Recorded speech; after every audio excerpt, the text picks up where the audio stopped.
Good morning students. तो आज हम लोग वैद्युत धारिता चैप्टर को आगे प्रोसीड करते हुए हमने देख लिया था पीछे कि वैद्युत धारिता किसी भी समांतर प्लेट के कारण कैसे ज्ञात की जाती है, और उससे रिलेटेड छोटे छोटे पहले कुछ न्यूमेरिकल्स कर लेते हैं और फिर इसके टॉपिक्स को आगे फर्दर प्रोसीड करते हैं। लेकिन उसको छोटे छोटे न्यूमेरिकल्स को करने के पहले एक छोटा सा डेफिनेशन है उपांत प्रभाव, इसे समझते हैं। उपांत प्रभाव को इंग्लिश में कहते हैं फ्रिंज इफेक्ट। तो ये क्या है, जैसे आप ये सोचिए कि यहां ये प्लेट है, तो यहां जो भी आवेश है पूरे प्लेट पे एक जैसा आवेश होगा, लेकिन यहां कोनों पर आवेश बहुत अधिक मात्रा में। आप जान लीजिए कि आवेश जो कोने पर सबसे अधिक मात्रा में इकट्ठे होते हैं, उसका जहां पे क्षेत्रफल कम होता है वहां पे आवेशों का एकत्रीकरण बहुत ज्यादा होता है। तो यहां क्षेत्रफल जैसे नोक पे शार्प टर्न हो गया तो क्षेत्रफल तो बहुत कम हो गया इस नोक का, तो यहां पे आवेशों का कलेक्शन बहुत अधिक हो जाएगा, यहां पे आवेश बहुत अधिक होंगे। इसीलिए बहुत जो ऊंची ऊंची इमारतें होती हैं उसके ऊपर ऐसे कुछ रॉड निकाल देते हैं धातु की, तो जिसके कारण जब बिजली उजली चमकती है तो वो बिजली क्या होती है उसी रॉड से होके अर्थ हो जाती है। तो जो भवन है वो बच जाते हैं बिजली के इफेक्ट से। जो बिजली गिरती है बारिश के दिनों में, जब बारिश के बाद जब बिजलियां चमकती हैं कड़कड़ाती हैं, तो उनमें वैद्युत क्षेत्र का मान बहुत अधिक होता है। तो वो अगर कहीं भी गिरेंगी तो उसमें बहुत क्षतिग्रस्त करेंगी। तो अगर हमने बिल्डिंग बनाई है तो अगर वो बिल्डिंग पे सीधे छत पे गिरेंगी तो छत क्रैक हो सकता है, ब्रेक हो सकता है। तो उससे बचने के लिए छत के ऊपर हम लोग क्या कर देते हैं, एक नुकीला वो निकाल देते हैं रॉड या सरिया। आप ये समझ लीजिए कि अलग अलग धर्मों में अलग अलग प्रचार है। जैसे हिंदू धर्म में लोग अपने घरों के ऊपर त्रिशूल बना देते हैं, त्रिशूल में ये नोक देखिए, तो ये आपको जब नोक नुकीला चीज हुआ तो यहाँ आवेश ज्यादा तेजी से इकट्ठे होंगे और ये जल्दी से अर्थ हो जाएंगे। तो कुल मिला के आवेश अगर आसपास कहीं गिरना है तो इसी नोक पर गिरेंगे। ये हिंदुओं के छत पे आपको लगा मिलेगा। मुस्लिमों के छत पे आप ऐसे चांद टाइप का बना हुआ देखेंगे तो चांद में भी ये नोक है, तो यहां पे भी ये बिजली गिरी तो ये अर्थ हो जाएगी।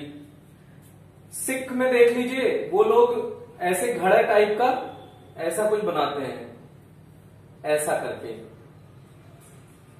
तो उनके छत पे इस तरह का कुछ नोक होता है। तो यहां पे जब बिजली गिरेगी तो नुकीला उसे स्थान मिल गया और वो सीधे अर्थ हो गई। ऐसे ही क्रिश्चियन में ये देखिए क्रॉस बना देते हैं, तो यहां पर बिजली गिरेगी और सीधा अर्थ हो जाएगी, तो सीधे वो जमीन में चली जाएगी और आसपास के वस्तुओं को क्षतिग्रस्त नहीं करेगी। तो नुकीली चीज ज्यादा खतरनाक होती है। अगर हम लोग वातावरण में जैसे कहीं बिजली चमक रही है और जनरली हम लोग छाता लेके जाते हैं, तो हमारे छाते में आप देखिए क्या होता है, छाता ऐसे होता है, उसके ऊपर ऐसे नोक निकली होती है। तो बिजली आसपास के क्षेत्र में कहीं गिरने की बजाय आपके छाते पर, आपने छाते को ऐसे पकड़ रखा है तो ये नुकीला चीज दिखेगा तो बिजली यहां गिरेगी और आप तुरंत ही बहुत अधिक क्षतिग्रस्त हो जाएंगे। तो इसीलिए नुकीली चीजों से बचना चाहिए। बारिश के दिनों में उसके आसपास नहीं होना चाहिए। जैसे बारिश हो रही है तो बिजली अगर चमक रही है, तो बिजली चमक रही है तो बिजली अगर गिरेगी तो वो नुकीली चीज को देखकर, मतलब वहां पे पृष्ठीय क्षेत्रफल जितना कम होगा आवेशों का एकत्रीकरण उतना ही ज्यादा होगा, तो वहां पे ज्यादा आवेश गिर सकते हैं। तो इसलिए नुकीली चीजें हम लोग छत वत पे लगा देते हैं, जिससे अब वो छत पे जो सरिया लगी होती है उसका सीधा संपर्क जमीन से होता है, तो वो सीधे अर्थ में चला जाता है आवेश और किसी को क्षतिग्रस्त नहीं करता। लेकिन हम लोग जब बाहर निकलते हैं तो हमको नुकीली चीजें लेके नहीं निकलनी चाहिए। उसका रीजन आप समझ रहे हैं कि बिजली आसपास कहीं गिरना होगा तो वो कौन सी जगह पे गिरेगी बेटा, नुकीली चीज पर। और नुकीली चीज पर गिरी तो आपने वो छाता हाथ में पकड़ रखा है तो आपको तुरंत ही शॉर्ट सर्किट लगेगा, मतलब आपको बहुत तगड़ा शॉक लगेगा और आपकी डेथ हो सकती है। इतना खतरनाक होता है। तो नुकीली चीजों से बचें। बिजली जब भी चमके तो आप सतह पर लेट जाएं, कान को पकड़ के नीचे बैठ के लेट जाएं, या सतह पर जितना ज्यादा आप डाउन टू अर्थ होंगे उतना ही ज्यादा आपको बिजली की चमक से बचने में मदद मिलेगी। तो कुल मिला के इसका हमने सार क्या निकाला, ये सार था कि बिजली का एकत्रीकरण नुकीली चीजों पर ज्यादा होता है, अर्थात आवेशों का एकत्रीकरण नुकीली सतह पर ज्यादा होता है। तो ऐसे ये अगर आपका ये चालक प्लेट है, समांतर प्लेट संधारित्र, तो समांतर प्लेट संधारित्र में देखिए प्लेट का कोई ना कोई किनारा तो होगा ही, और जो किनारा होगा मान लीजिए यहां पे, तो ऐसे ही सेम टाइप का यहां निगेटिव चार्ज यहां कलेक्ट हो जाएगा और बाकी पूरे प्लेट पर निगेटिव चार्ज, सेम कंडीशन यहां भी होगी। यहां नोक पर ढेर सारा आवेश एकत्रित हो जाएगा, नोक पर ढेर सारा आवेश एकत्रित हो जाएगा। तो उपांत प्रभाव क्या है कि वैद्युत क्षेत्र रेखाएं समांतर प्लेट या समांतर चालक प्लेट के किनारों पर पृष्ठीय आवेश घनत्व अधिक होने के कारण, अब देखिए यहां से वैद्युत क्षेत्र रेखाएं प्लस से निकल रही है, माइनस में जा रही है, लेकिन यहां बहुत ढेर सारा प्लस है, बहुत ढेर सारा माइनस, तो प्लस से निकल के माइनस में, प्लस से निकलकर माइनस में, प्लस से निकलकर माइनस में, प्लस से निकलकर माइनस में, तो ये इतनी पास पास हो जाएंगे कि इनमें बहुत तगड़ा प्रतिकर्षण होगा बेटा। तो प्रतिकर्षण के कारण ये एक दूसरे से दूर हटना चाहेंगी, तो जिसके कारण ये वक्रीय हो जाएंगी, वक्रीय हो जाएंगी, और इसका मतलब वैद्युत क्षेत्र असमान हो जाएगा। तो यही डेफिनेशन है इसकी कि जब समांतर प्लेट संधारित्र के चालक प्लेटों के किनारों पर बहुत अधिक पृष्ठीय आवेश घनत्व होने के कारण वैद्युत क्षेत्र रेखाएं परस्पर प्रतिकर्षित होकर वक्रीय हो जाती हैं, अर्थात वैद्युत क्षेत्र असमान हो जाता है। इसी प्रभाव को उपांत प्रभाव कहते हैं। फिर से समझ लीजिए, आप इसको पहले एक बार अच्छे से रिपीट करने की कोशिश करें। बहुत सिंपल डेफिनेशन है कि प्लेटों के किनारों पर, फिर से सुनिएगा, प्लेटों के किनारों पर पृष्ठीय आवेश घनत्व सिग्मा, पृष्ठीय आवेश घनत्व क्या है बेटा? सिग्मा। पृष्ठीय आवेश घनत्व अधिक होने के कारण वैद्युत क्षेत्र रेखाएं परस्पर प्रतिकर्षित होकर वक्रीय हो जाती हैं। देखिए सीधी ना होकर या पूरे बीच में सीधी हैं, वक्रीय हो जाती हैं। इसी प्रभाव को वक्रीय हो जाती हैं, अर्थात वैद्युत क्षेत्र असमान हो जाता है। इसी प्रभाव को उपांत प्रभाव कहते हैं, या इंग्लिश में कहते हैं फ्रिंज इफेक्ट। तो यहां से आप लोग फ्रिंज इफेक्ट समझ चुके होंगे, तो इसी को हम आगे बढ़ा रहे हैं। तो अब देखिए, इससे जो हमने समांतर प्लेट संधारित्र था, पहले तो इसके प्लेटों के मध्य, यहां प्लेटों के मध्य जब निर्वात था तो फॉर्मूला संधारित्र की धारिता का था A epsilon naught by D, और जब इनके मध्य परावैद्युत पदार्थ पूर्ण रूप से भर दिया था तो फॉर्मूला था A epsilon naught epsilon r upon D. तो ये C मीडियम है बेटा और C वैक्यूम था A epsilon naught by D. तो इससे रिलेटेड छोटे छोटे न्यूमेरिकल करते हैं। तो बेटा आप लोग बुक ओपन करके ये स्टार्ट करने, वीडियो को आगे बढ़ाने से पहले बुक ओपन करें, उसमें एग्जाम्पल खोलें और एग्जाम्पल को छुपा के आप क्वेश्चन नंबर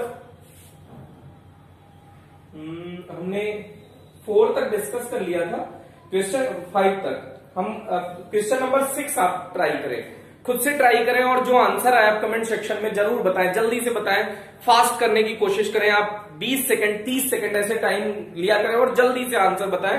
वीडियो पॉज करें और जल्दी से आंसर ट्राई करें, उसके बाद आप देखें। जब आप आंसर ट्राई कर लेंगे तो आप उसके बाद वीडियो देखें, तो आपको बहुत मजा आने वाला है। तो इसलिए खुद से ट्राई करें बेटा, एकदम डिट्टो इसी फॉर्मूले पर बेस्ड है जो हमने बताया।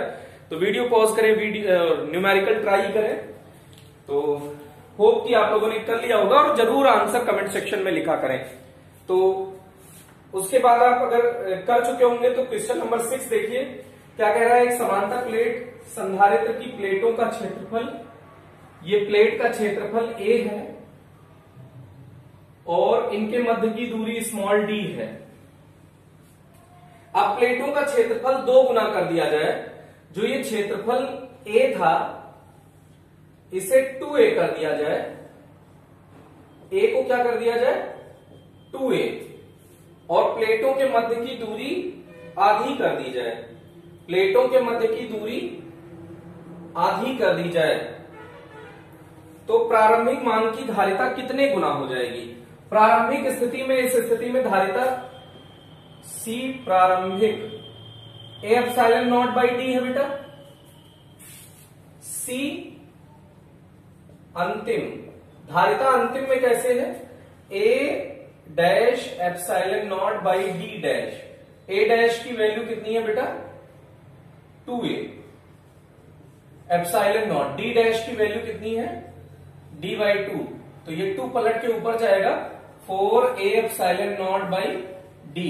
तो 4a epsilon naught by d को c प्रारंभिक लिख सकते हो, तो जो c अंतिम है वो अपने प्रारंभिक मान का 4 गुना हो जाएगा।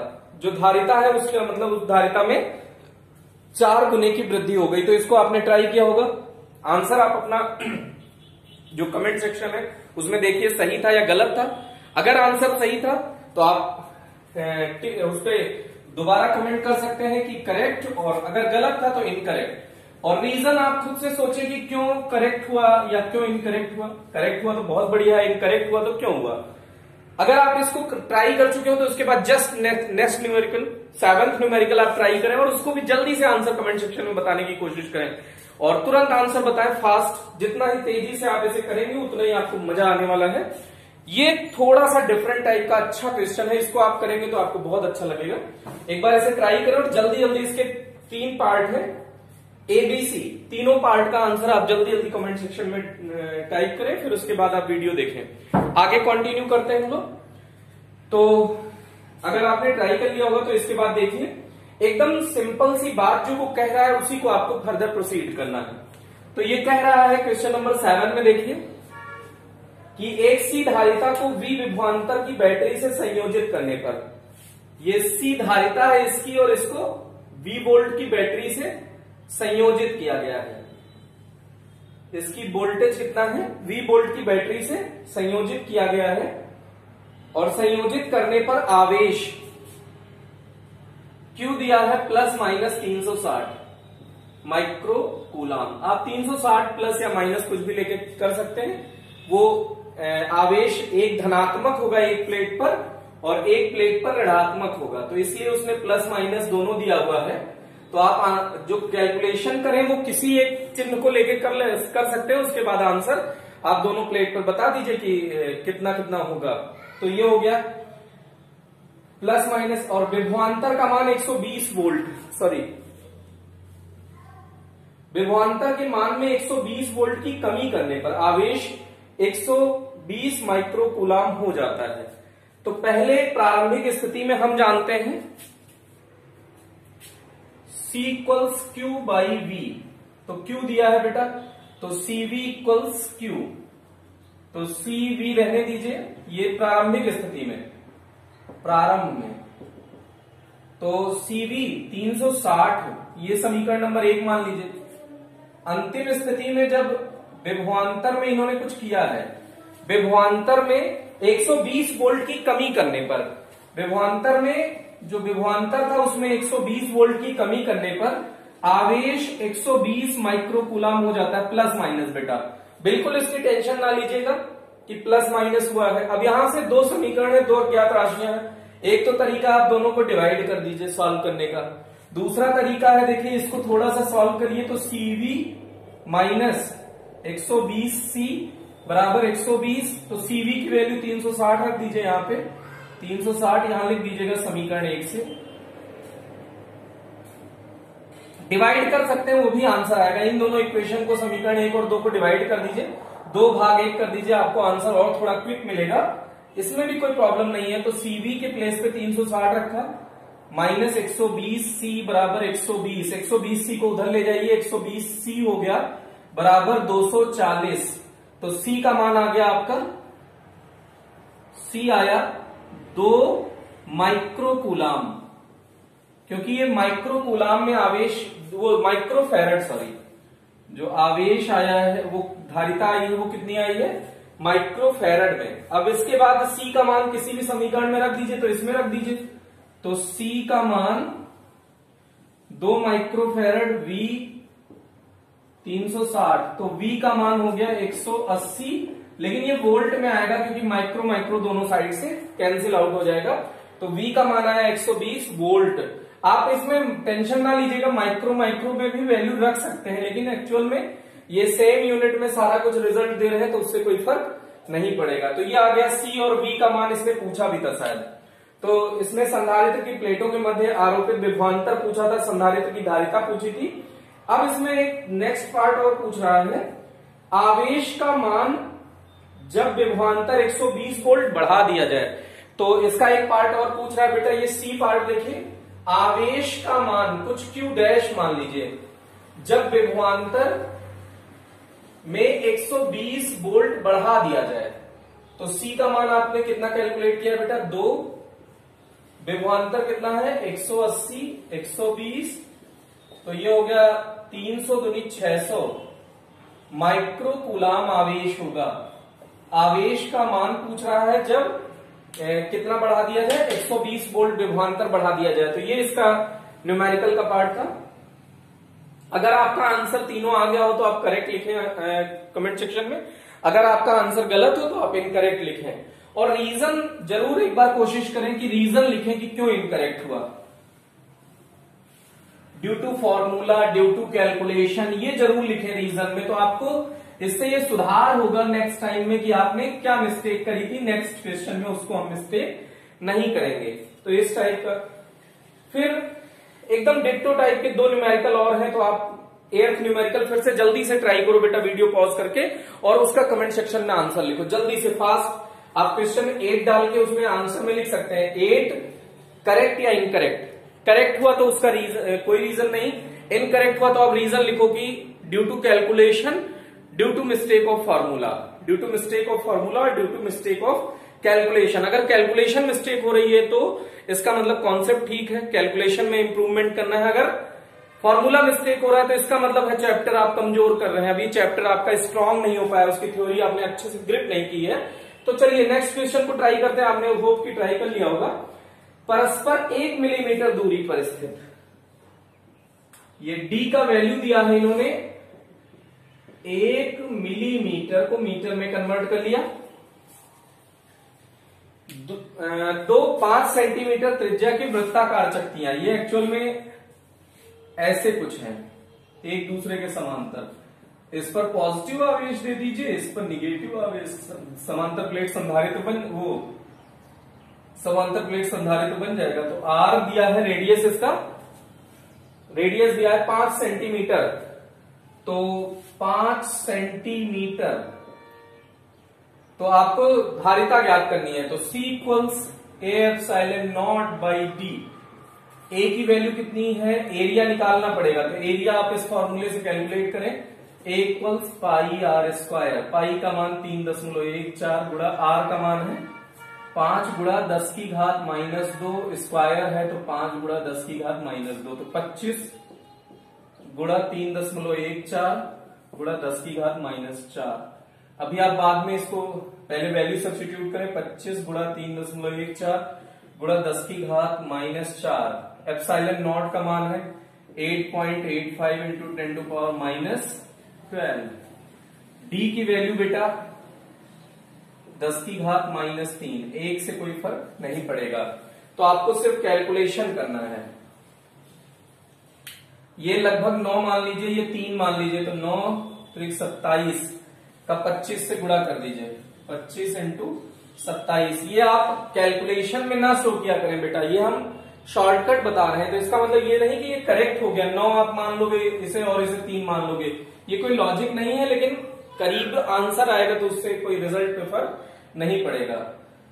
तो 25 से 175 और 50, तो ये 5 7 6, तो ये करीब आया आपका 67.5 इंटू 10 टू पावर, ये 12 4 16 में से 3 गया 13, 10 की घात -13। अब 10 की घात -13, पॉइंट क्यों लगा रहे हैं आप, पॉइंट नहीं लगाना है भाई, क्योंकि 3 मान लिया 9 मान लिया, 27 का 25 से गुणा करेंगे तो पॉइंट क्यों लगाएंगे। तो 675 इंटू 10 की घात -13, तो 10 की घात माइनस अगर 12 बना लोगे तो पीको में आंसर बता दोगे। तो 10 से भाग कर दीजिए, 10 से गुणा कर दीजिए, तो भाग करोगे तो 67.5 इंटू 10 टू पावर -12, तो इसका मतलब 67.5 पीको फेरेड। यह आपका आंसर आ गया धारिता का। इसी के करीब आंसर आना चाहिए, आंसर आया है 69.5 67.5, चलेगा, लगभग लगभग करीब है, सही है। आपको ऑप्शन से क्लियर हो जाएगा कि कौन सा सही है। अगर ऑप्शन में गिवन है और वैसे कैलकुलेशन में तो थोड़ा आप और तमीज से चाहे तो कैलकुलेशन कर सकते हैं। तो ये हो गया इसका आंसर। अगर आपका आंसर करेक्ट है तो कमेंट सेक्शन में सी लिखिए, अगर आपका आंसर इनकरेक्ट है या फॉल्स है तो कमेंट सेक्शन में एफ लिखिए। फॉल्स तो एफ लिख दो और सही है तो करेक्ट है तो सी लिखो। ओके, और ये अगर इनकरेक्ट है, फॉल्स है, एफ लिखा है आपने, तो उसके बाद कमेंट सेक्शन में ये जरूर लिखा करो कि रीजन क्या है। रीजन आपका ड्यू टू कैलकुलेशन और ड्यू टू फॉर्मूला। अगर फॉर्मूला में मिस्टेक हो रहा है तो थ्योरी अभी कंप्लीट नहीं है बेटा, फिर से रिवीजन की रिक्वायरमेंट है। और अगर थ्योरी में अगर कैलकुलेशन में मिस्टेक हो रही है तो कैलकुलेशन धीरे धीरे आप 2-4 न्यूमेरिकल करेंगे, धीरे धीरे इंप्रूव हो जाएगी। ओके, तो इसके बाद नेक्स्ट न्यूमेरिकल देखिए। एक समांतर प्लेट संधारित्र की प्लेट का क्षेत्रफल 100 वर्ग सेंटीमीटर है। क्षेत्रफल दिया है 100 वर्ग सेंटीमीटर, को मीटर में बदल लोगे तो 10⁻⁻4 मीटर स्क्वायर। सेंटीमीटर की जगह पे मीटर लिखोगे 10⁻⁻2, स्क्वायर करोगे 10 कहने का मतलब है ऐसे दिया है बेटा, ये सेंटीमीटर स्क्वायर, वर्ग सेंटीमीटर का मतलब 100 गुणा सेंटीमीटर की जगह 10⁻2 मीटर लिखोगे, लेकिन स्क्वायर भी तो लगा है, तो ये 100 इंटू 10⁻4 मीटर स्क्वायर, ये एरिया आ गया। इसमें काफी मिस्टेक हो सकती है, इसको भी जल्दी से ट्राई करके आप आंसर तभी देखा करें बेटा। ट्राई करें, कमेंट सेक्शन में आंसर लिखें करेक्ट या इनकरेक्ट, उसके बाद ट्राई करें, उसके बाद आप सोल्यूशन देखें तो आपको बहुत मजा आएगा, लगेगा कि काफी कुछ हमने सीख लिया है। ओके, तो आगे फर्दर देखते हैं। प्लेटों के मध्य की दूरी 1 मिलीमीटर है। d इक्वल्स 1 मिलीमीटर, 10⁻³ मीटर, तो ये डिस्टेंस मिल गया हमको।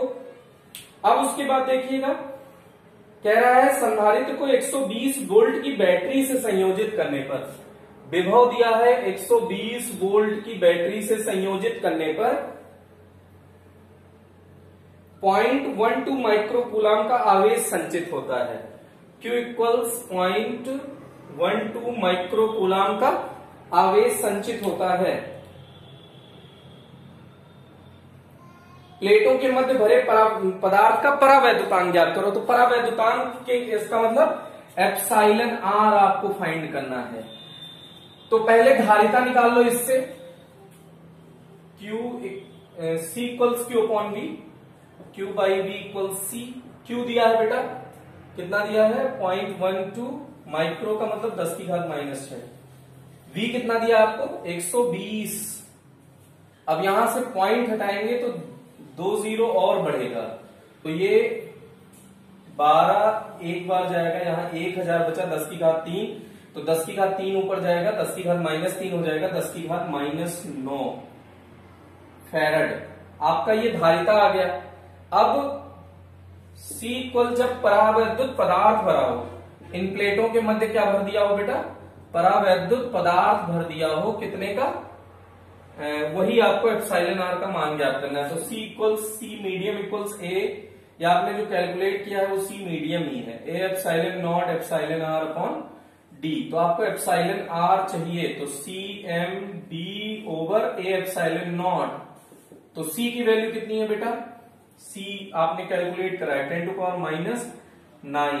D कितना है, D आपको दिया है 10⁻³ अपॉन एरिया कितना है बेटा 10⁻²,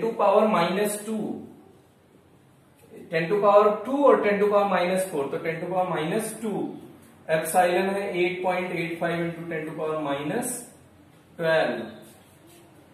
9 3 12, 12 से 12 कैंसिल आउट हो गया, 10⁻2 को ऊपर ले जाइए, 100 हो गया, 100 अपॉन 8.85। इसको लगभग 9 समझ लीजिए, जिससे आपका कैलकुलेशन थोड़ा इजी हो जाए। लास्ट में थोड़ा सा ये 9 समझेंगे तो आपने वैल्यू बढ़ा दी, तो आंसर थोड़ा सा घट गया होगा, तो आंसर को लास्ट में लिखते समय बढ़ा देना। 9 सोचो, 9 1 कम 9, 9 1 कम 9, 0.1, तो इसको पॉइंट को कुछ बढ़ा दो, 1 से बढ़ा के कुछ 3 कर दो, तो 11.3 आ गया। तो 3 इसका परावैद्युतांक है। जो पदार्थ इसके प्लेटों के मध्य भरा है उसका परावैद्युतांक कितना है बेटा? 11.3। ओके, तो इसको आप फिर से आप देखें, आप लिखें कि क्या प्रॉब्लम हुई, आपने क्यों आंसर गलत लिखा, या आंसर सही है तो बहुत बढ़िया, इसका मतलब आपने इससे रिलेटेड कॉन्सेप्ट सीख लिया। अब अगर इन न्यूमेरिकल्स, छोटे छोटे न्यूमेरिकल्स को आपने अगर ट्राई कर लिया हो तो आप उसके बाद का आगे का टॉपिक देखें। बहुत सिंपल सिंपल टॉपिक है, एकदम वही है जैसे हमने उन दोनों डेरिवेशन को किया था, एकदम सेम 2 डेरिवेशन और देखेंगे तो आपको इससे रिलेटेड काफी कॉन्सेप्ट क्लियर हो जाएगा। तो समांतर प्लेट संधारित्र की धारिता, समांतर प्लेट संधारित्र, पैरेलल प्लेट कैपेसिटर, समांतर प्लेट संधारित्र की धारिता जब प्लेटों के मध्य आंशिक रूप से, बिंदी जरूर लगा देना, आंशिक रूप से परावैद्युत पदार्थ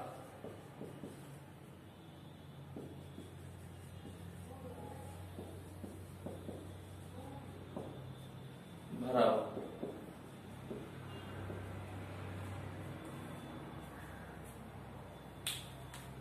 When dielectric substance filled partially, when dielectric substance filled partially, then find capacitance। Partially का मतलब इसमें कुछ टी मोटाई का परावैद्युत पदार्थ भर दिया है, प्लेटों के मध्य की दूरी वही है। तो आप देख लो, ये इधर लिख सकते हो sigma equals Q upon A greater than 0, इधर लिख सकते हो sigma equals Q upon A less than 0। अब देखिए आप, अगर आपने इसको कुछ नाम दे दीजिए, आर व एस नाम दे दिया, माना समांतर प्लेट संधारित्र की प्लेटें कैपिटल आर व एस से मिलकर बनी है, तो वो समांतर प्लेट संधारित्र कैपिटल आर और एस प्लेट से मिलकर बना है। कैपिटल आर पर प्लस क्यू आवेश तथा कैपिटल एस पर माइनस क्यू आवेश उपस्थित है। प्लेटों के मध्य टी मोटाई का परावैद्युत पदार्थ भर दिया जाता है, तो आपको वैद्युत धारिता का परिकलन करना है। तो वैद्युत धारिता का परिकलन करने के लिए वही कॉन्सेप्ट है, हमको चाहिए सी। तो C equals Q upon V, इसका मतलब V चाहिए, तो V equals E into D, तो इसका मतलब E चाहिए। E इक्वल्स होता है सिग्मा अपॉन एप्सिलॉन नॉट, तो इसका मतलब सिग्मा चाहिए, तो सिग्मा इक्वल्स क्यू अपॉन ए। ये आपका सीक्वेंस है। अगर ये सीक्वेंस आपको दिमाग में रहता है तो ये डेरिवेशंस बिल्कुल इजी हैं। तो आप देखिए, सबसे पहले हम लोग सिग्मा निकालते हैं। तो चालक प्लेटों पर उत्पन्न पृष्ठीय आवेश घनत्व, चालक प्लेट आर व एस पर उत्पन्न पृष्ठीय आवेश घनत्व सिग्मा इक्वल्स क्यू अपॉन ए। वैद्युत क्षेत्र तो आपको निकालना है प्लेटों के मध्य, वैद्युत क्षेत्र E पहली स्थिति कब ज्ञात कर रहे हैं? निर्वात में बेटा, तो E निर्वात सिग्मा अपॉन एप्सिलॉन नॉट, समीकरण 1 से मान रख दो, तो Q upon A epsilon not. ये कहां से आया? समीकरण 1 से। हमको अच्छा माध्यम ने भी, देखिए इसके बीच में माध्यम भी भर दिया है, तो माध्यम भी चाहिए। तो जब प्लेटों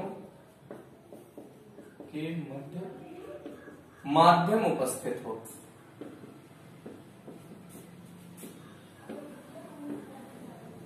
तो वैद्युत क्षेत्र E माध्यम इक्वल्स हो जाएगा E निर्वात अपॉन एप्सिलॉन आर। तो E निर्वात आपने निकाला है Q upon A epsilon naught upon epsilon r, तो इसको पुट कर दीजिए, तो Q upon A epsilon naught epsilon r. Okay, अगर आपने ये निकाल लिया तो वैद्युत विभव चाहिए, वैद्युत विभव ज्ञात करने हेतु, वैद्युत विभव V इक्वल्स, अब वैद्युत विभव कैसे निकालना है बेटा, निर्वात में वैद्युत क्षेत्र, निर्वात की दूरी प्लस माध्यम में वैद्युत क्षेत्र, इस माध्यम में कितना है इनटू माध्यम की दूरी अगर कर दीजिए तो आपको कुल वैद्युत विभव मिल जाएगा। तो निर्वात में वैद्युत क्षेत्र, निर्वात में वैद्युत क्षेत्र इनटू निर्वात में दूरी प्लस माध्यम में वैद्युत क्षेत्र इनटू माध्यम में दूरी, कितना दूरी का माध्यम भरा हुआ है ये। तो अब इसकी वैल्यू रखनी है बेटा, थोड़ा सा स्पेस की कमी है तो थोड़ा सा ऊपर से इतने पोर्शन को इरेज कर रहे हैं थोड़ा थोड़ा करके।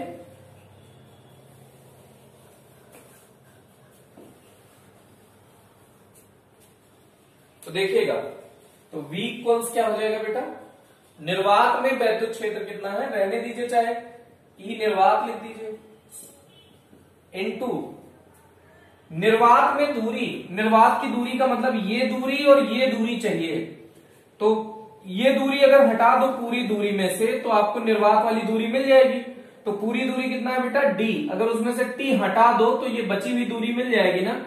तो निर्वात में दूरी क्या हो जाएगी D माइनस T प्लस माध्यम में वैद्युत क्षेत्र E निर्वात अपॉन एप्सिलॉन r, यही तो होता है माध्यम में वैद्युत क्षेत्र।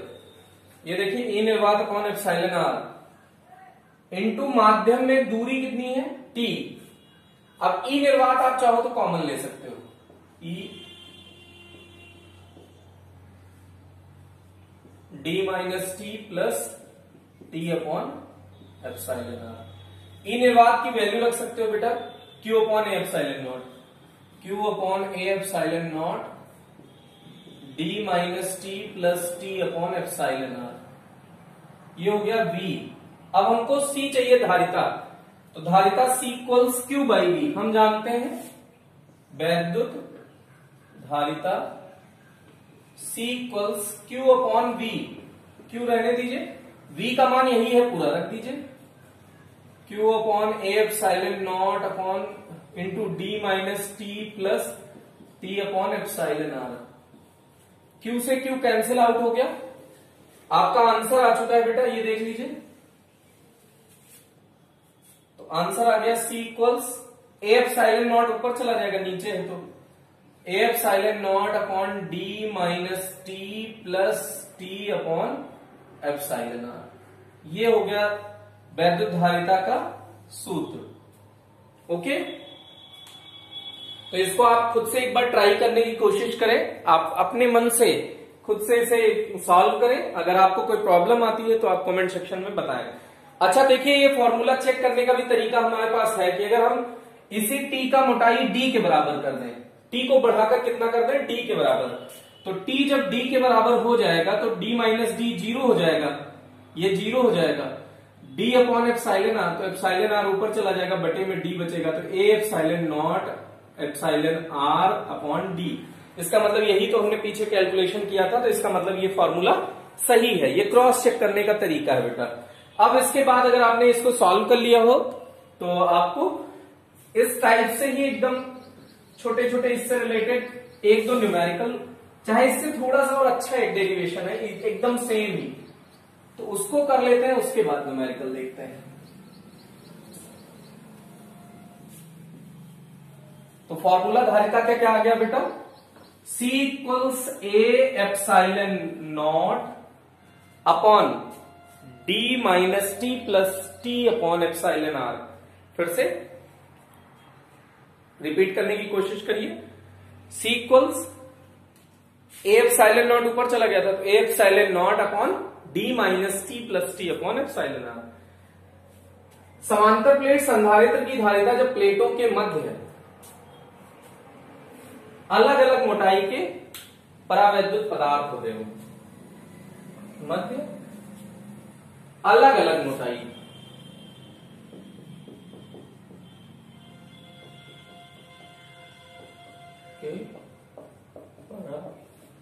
वैद्युत पदार्थ भरे हो,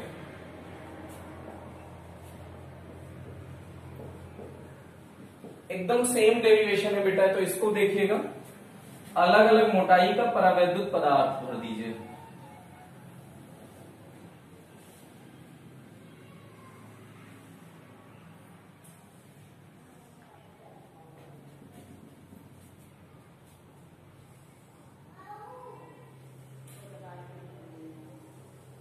अलग अलग मोटाई का कुछ दूर,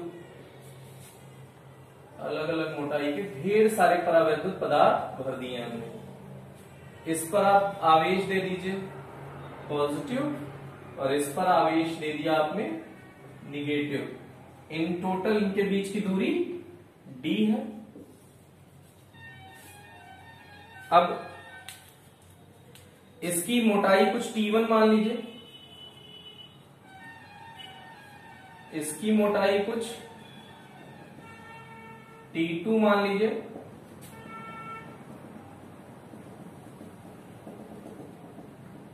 इसकी मोटाई T3, इसका परावैद्युतांक है एप्सिलॉन R1, इसका है एप्सिलॉन R2, एप्सिलॉन R3, इसमें कुछ आप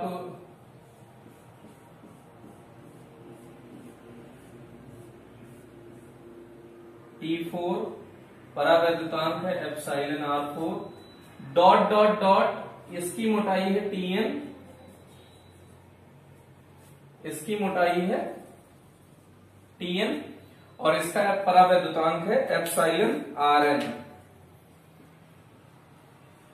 sigma equals Q upon A greater than 0 और sigma equals Q upon A less than 0। प्लेटों पर आवेश दिखा दिया बेटा। पहले इस चित्र को समझने की कोशिश करो कि प्लेटों के ऊपर कैसे रखा हुआ है। इस प्लेट के ऊपर ये दोनों समांतर प्लेट संधारित्र हैं, इसके ऊपर प्लस Q आवेश है, इसके ऊपर माइनस Q आवेश है। तो ये सिग्मा इक्वल्स, अगर आपको नहीं दिख रहा हो तो नीचे यहां लिख देते हैं, sigma equals Q upon A less than 0। इस पर जो आवेश है उसी को लिखा है। इनके मध्य T1, T2, T3 dot dot dot Tn मोटाई का परावैद्युत पदार्थ भरा हुआ है। तो देख लीजिए, माना दो समांतर प्लेट P व Q हैं, जिनके मध्य T1, T2, T3 dot dot dot Tn मोटाई के परावैद्युत पदार्थ भरे हैं, जिनके परावैद्युतांक क्रमशः epsilon R1, epsilon R2, epsilon R3 dot dot dot epsilon Rn है। अब समान तथा प्लेटों के मध्य की कुल दूरी d है, कैपिटल D है, स्मॉल d है। अब संधारित्र की धारिता ज्ञात करने हेतु तो फिर से वही प्लेटों पर उपस्थित पृष्ठीय आवेश घनत्व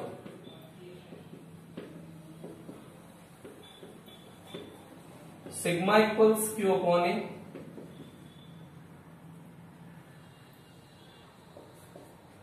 निर्वात में वैद्युत क्षेत्र E निर्वात equals sigma upon epsilon naught, तो सिग्मा की जगह Q upon A epsilon not. समीकरण नंबर 2 ये कहां से आया है? समीकरण 2 से। ओके, अब अगर वैद्युत विभव ज्ञात करना है बेटा, तो ये ध्यान रखना कि इसका वैद्युत विभव अलग होगा, इसका वैद्युत विभव अलग होगा, इसका अलग होगा, इसका अलग होगा, इसका अलग होगा, ढेर सारा वैद्युत विभव मिलेगा। तो प्लेटों के मध्य उत्पन्न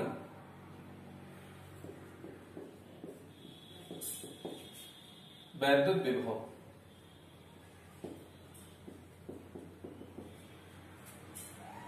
V इक्वल्स निर्वात में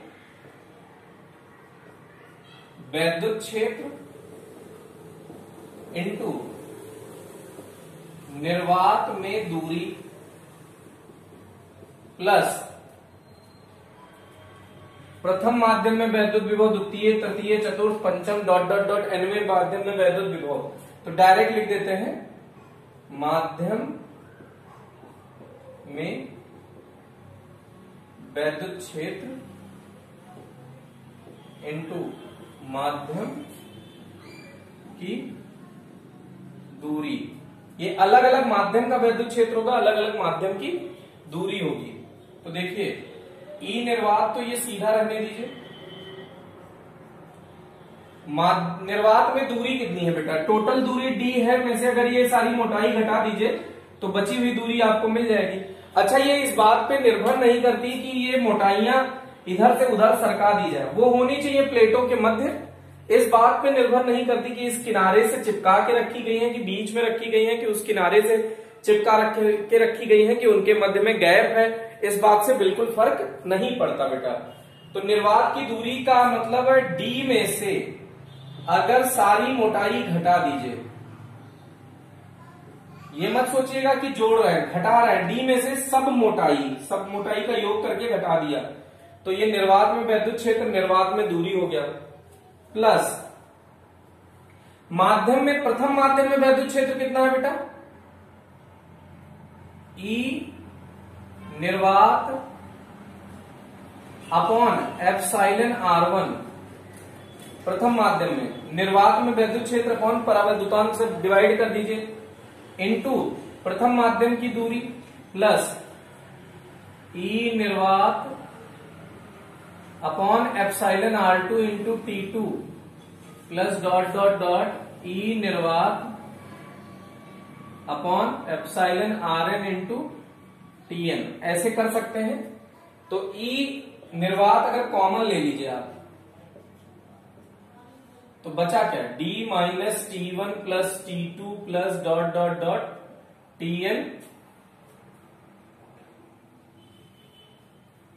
प्लस ई निर्वात कॉमन हो गया, तो T1 upon epsilon R1 plus T2 upon epsilon R2 plus dot dot dot Tn upon epsilon Rn। अब निर्वात में वैद्युत क्षेत्र का जो फॉर्मूला आपने कैलकुलेट किया है Q upon A epsilon not, उसे रख दीजिए, d minus T1 plus T2 plus dot dot dot Tn plus T1 upon epsilon R1 plus T2 upon epsilon R2 plus dot dot dot Tn upon epsilon Rn। यह आपने कुल मिला के विभव निकाल लिया बेटा। अब विभव मिल गया तो वैद्युत धारिता निकालना बड़ा आसान है। तो वैद्युत धारिता का फॉर्मूला क्या होता है? C equals Q upon V। तो एक दो लाइन हमको थोड़ा सा इरेज करना पड़ेगा। वैद्युत धारिता के लिए हम जानते हैं प्लेटों के मध्य, प्लेटों समांतर प्लेट संधारित्र की धारिता C equals Q upon V। Q रहने दीजिए, V का मान इतना बड़ा सा जो आपने निकाला है वो रख दीजिए, Q upon A epsilon not d minus T1 plus T2 plus dot dot dot Tn plus T1 upon epsilon R1 plus T2 upon epsilon R2 plus dot dot dot Tn upon epsilon Rn। ये हो गया बेटा। Okay, अब Q से Q cancel out हो गया, तो ए epsilon not ऊपर लेके चले जाइए, आंसर आ गया। C equals a epsilon naught upon d minus T1 plus T2 plus dot dot dot Tn। इसको ब्रैकेट में जरूर रखना बेटा, plus T1 upon epsilon R1 T2 upon epsilon R2 plus dot dot dot Tn upon epsilon Rn। ये हो गया बेटा derivation. तो ये आपको ध्यान रखना है डेरिवेशन। एकदम आप वीडियो पॉज करके फिर से खुद से ट्राई करने की कोशिश करें, जिससे कि आप अच्छे से इस डेरिवेशन को सॉल्व कर सके बेटा। फिर से समझने की कोशिश करिएगा। इसमें एक नोट अगर आप करना चाहें, अगर ये पूरा बीच में जैसे ये गैप ना बचा हो, मतलब T जो है, जो D है वो T1 plus T2 plus dot dot dot Tn पूरा मिला के D ही हो, मतलब ये बीच का गैप बिल्कुल ना बचा हो, उस स्थिति में धारिता क्या हो जाएगी? डी और इसके जगह पे डी रख सकते हैं, तो ए epsilon naught upon D minus D plus T1 upon epsilon R1 plus T2 upon epsilon R2 plus dot dot dot Tn upon epsilon Rn। तो ये कैंसिल आउट हो गया। तो इस तरह से धारिता C इक्वल्स हो गई ए epsilon not T1 upon epsilon R1 plus T2 upon epsilon R2 plus dot dot dot Tn upon epsilon Rn। बेटा इस तरह से इसका ये डेरिवेशन हो गया कंप्लीट। अब इसको आप खुद से जल्दी से ट्राई करें, आप अपने मन से पूरा कंप्लीट ट्राई करने की कोशिश करें, वीडियो पॉज करें और कहीं भी आपको कोई भी पोर्शन इसका नहीं समझ में आया हो तो कमेंट सेक्शन में बताएं। बेटा ऐसे आप कमेंट करते हैं कि कंप्लीट ये वाला दोबारा बता दीजिए। बेटा दोबारा में आपको, मुझे ये नहीं पता चलेगा कि आपको कहाँ नहीं समझ में आया था, तो आप वो पर्टिकुलर पॉइंट बताएं कि इस पॉइंट पे हमको नहीं समझ में आया था जब आप ये कैलकुलेट कर रहे थे। मतलब आप जैसे इसमें पूछना है तो आप पूछ सकते हो कि आप इसके देखिए स्टेप क्या थे। C इक्वल्स हमको चाहिए Q बाई V चाहिए था E इंटू डी, तो E चाहिए था सिग्मा अपॉन एप्सिलॉन नॉट, तो कुल मिलाकर सिग्मा चाहिए Q by A, sigma equals Q by A। तो आप कमेंट सेक्शन में ये बताएं कि आपको इसमें से क्या नहीं समझ में आया। इसमें से आपको सिग्मा नहीं समझ में आया, कि वैद्युत क्षेत्र नहीं समझ में आया, कि वैद्युत विभव निकालना नहीं समझ में आया, कि धारिता निकालनी नहीं समझ में आई। अगर आप डायरेक्ट एक पॉइंट पूरा डेरिवेशन पूछेंगे तो आप फिर से नहीं समझ पाएंगे, क्योंकि हमारे रिप्रेजेंट करने का तरीका, हमारे दोबारा पढ़ाने का तरीका सेम होगा। तो जो प्रॉब्लम आपको पहले थी वही प्रॉब्लम आप दोबारा रिपीट हो जाएगी। तो आप अगर कहीं पर्टिकुलर किसी पॉइंट पे प्रॉब्लम हो तो वो पॉइंट हमेशा लिख के कमेंट सेक्शन में डाला करें, तो हमको जिससे कि ये समझने में सुविधा होगी कि आपको क्या नहीं समझ में आया है। ओके, तो इसको आप दोबारा से खुद से ट्राई करें, जल्दी से ट्राई करें, और उसके बाद हम लोग आते हैं न्यूमेरिकल सेक्शन पे। तो बेटा फिर से रफ और पेन उठाइए, जल्दी से उठाइए।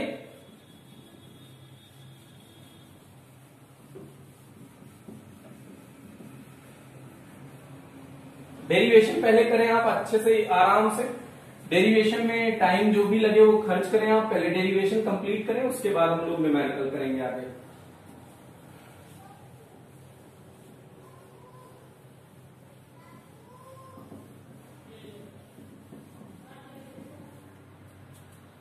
तो डेरिवेशन आपने होप की कंप्लीट कर लिया होगा।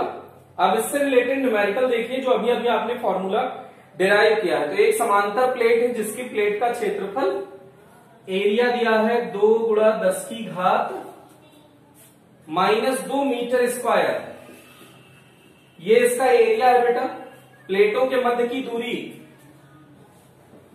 0.01 मीटर शायद गिवन है जी। प्लेटों के मध्य T इक्वल्स दिया है 6 मिलीमीटर, का मतलब 10 की घात -3 मीटर। मोटाई की एबोनाइट प्लेट है जिसका परावैद्युतांक है एप्सिलॉन R 3 रखी है। संधारित्र की धारिता ज्ञात कीजिए। तो हम जानते हैं C equals a epsilon naught upon D minus T plus T upon epsilon R। बेटा जल्दी से आंसर सॉल्व करके कमेंट सेक्शन में आप बताओ, जल्दी से आप इसका कमेंट बताओ कि आप जल्दी से सॉल्व करो, फिर आप अपना आंसर, मेरा आंसर आप सॉल्व करता हुआ देखें कि मैंने कैसे सॉल्व किया। अगर आपका आंसर करेक्ट है तो सी लिखें और इनकरेक्ट है तो आप एफ लिख सकते हैं, फॉल्स लिख सकते हैं। ओके, सी ए की वैल्यू है 2 गुणा 10 की घात -2 epsilon naught 8.85 10 to power -12। D कितना है 0.01 माइनस टी कितना है बेटा 6 गुणा 10 की घात -3 प्लस टी कितना है 6 गुणा 10 की घात -3 अपॉन 3 एप्सिलॉन आर की वैल्यू। तो ये हुआ 2। अब ये ऊपर रहने दीजिए 2 गुणा 10 की घात -2 गुणा 8.85 गुणा 10 की घात -12। अब इसको आप देखिए -6 प्लस 2 10 की घात सेम है ना, तो पॉइंट को भी घात में बदल लीजिए तो ये अपॉन 100 हो जाएगा। तो इसका मतलब है 1 इंटू 10 टू पावर -2 हुआ -6 और प्लस 2 तो -4 गुणा 10 की घात -3। अब घात अभी भी डिफर कर रही है बेटा, तो पहले घात को इक्वल करने की कोशिश करो, तो 10 से गुणा कर दो और 10 से भाग कर दो यहां पे, तो फिर से वही हो जाएगा। ये आ गया 10 गुणा 10 की घात -3, तो 2 गुणा 8.85 इंटू 10⁻14 अपॉन ये हो गया 10 गुणा 10 की घात -3 माइनस 4 गुणा 10 की घात -3, तो 10 में से 4 आराम से आप घटा सकते हैं, तो 6, 10 में से 4 गया तो 6 आया, तो C इक्वल्स हो गया 2 गुणा 10 की घात 2 गुणा 8.85 इंटू 10⁻14 अपॉन 10 में से 4 गया 6 गुणा 10 की घात -3, 6 गुणा 10 की घात -3, तो 2 तिहाई 6, 3 से कट कर दो बेटा, 3 दूनी 6, 2 बचा, 3 9 27, 1 3 बचे 15। अब घात इकट्ठी कर लो, ये 10 की घात में कितना जाएगा +3 हो जाएगा, तो 10 की घात -11। अब 10 की घात -11 फैराड आया है, तो 12 कर लीजिए तो पिको फैराड हो जाएगा, तो इसका मतलब है 10 से गुणा कर दीजिए, 10 से भाग, तो भाग वाला ऊपर जाएगा, 10 की घात -12 बनाएगा, 10 से गुणा इसमें जो किए हो वो आपके काम आएगा, तो ये 29.5 गुणा 10 की घात -12 फैराड हुआ, तो इसका मतलब 29.5 पिको फैराड, ये आपकी धारिता आ गई। अगर आपका आंसर सेम है तो आप कमेंट सेक्शन में सी लिखें करेक्ट, अगर आपका आंसर गलत है तो कमेंट सेक्शन में फॉल्स लिखें, और रीजन उसके बाद जरूर टाइप करें कि रीजन क्या था, ड्यू टू कैलकुलेशन और ड्यू टू फॉर्मूला एप्लीकेशन। आप फॉर्मूला अप्लाई नहीं कर पाए कि फॉर्मूले में आपको प्रॉब्लम नहीं थी, आपके कैलकुलेशन में प्रॉब्लम थी, वो आप जरूर बताएं, तो इससे आपका खुद का कॉन्फिडेंस इंक्रीज होगा कि हमें नेक्स्ट टाइम क्या इंप्रूव करने की जरूरत है। क्या आप ये सोच पा रहे थे? अगर नहीं सोच पा रहे थे तो इसका मतलब कॉन्सेप्ट सुधारने की जरूरत है। ओके, तो इसके बाद इसी से मिलता जुलता एकदम डिट्टो न्यूमेरिकल एक और है,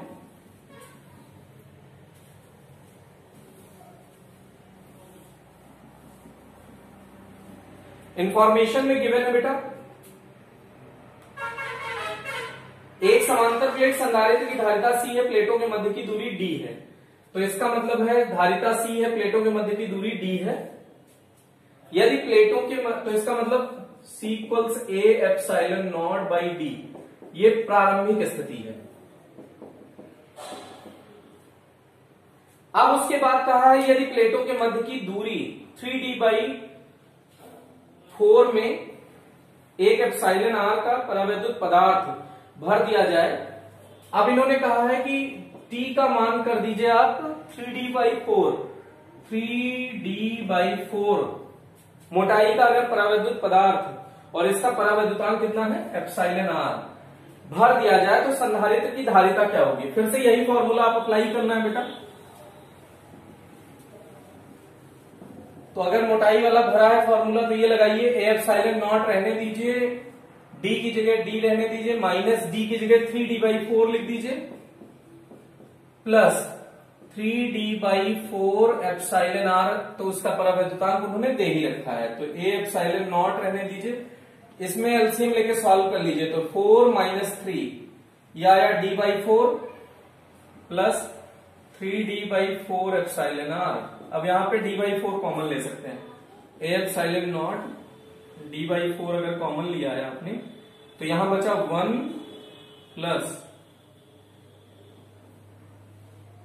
3D 3 upon epsilon r, D common हो गया, 4 कॉमन हो गया, तो 3 अपॉन एप्सिलॉन r 1 बचा। अब इसको थोड़ा सा और सिंप्लीफाई कर लीजिए, एलसीएम ले लीजिए, ए एप्सिलॉन नॉट अपॉन ये 4 आ जाएगा ऊपर, डी, इसको एलसीएम ले लीजिए तो epsilon r plus 3 upon epsilon r, ये हो गया। अब इसके बाद आप थोड़ा सा और सिंप्लीफाई कर लीजिए, एक step, A epsilon naught by D है, तो C, अब ये आप जो कैलकुलेट कर रहे हैं वो C डैश कैलकुलेट कर रहे हैं, तो C dash equals A epsilon naught by D एक साथ लिख लिया, 4 एप्सिलॉन R, 4 और सबसे नीचे वाला पलट के ऊपर चला जाएगा, तो 4 epsilon R upon epsilon R plus 3, epsilon R plus 3, तो ये C हो गया into 4 epsilon R upon epsilon R plus 3। तो इसका मतलब कि संधारित्र की धारिता इतना गुना बढ़ जाएगी, संधारित्र की जो नई वाली धारिता होगी वो 4 epsilon R upon epsilon R plus 3 गुना बढ़ जाएगी बेटा। तो इस तरह से इससे रिलेटेड जो छोटे छोटे कुछ न्यूमेरिकल हमने सॉल्व किए। होप कि आपको वीडियो पसंद आया होगा, अगर पसंद आए तो लाइक और अगर नहीं पसंद आया तो डिसलाइक जरूर करें। ओके, थैंक यू, आज के लिए इतना ही।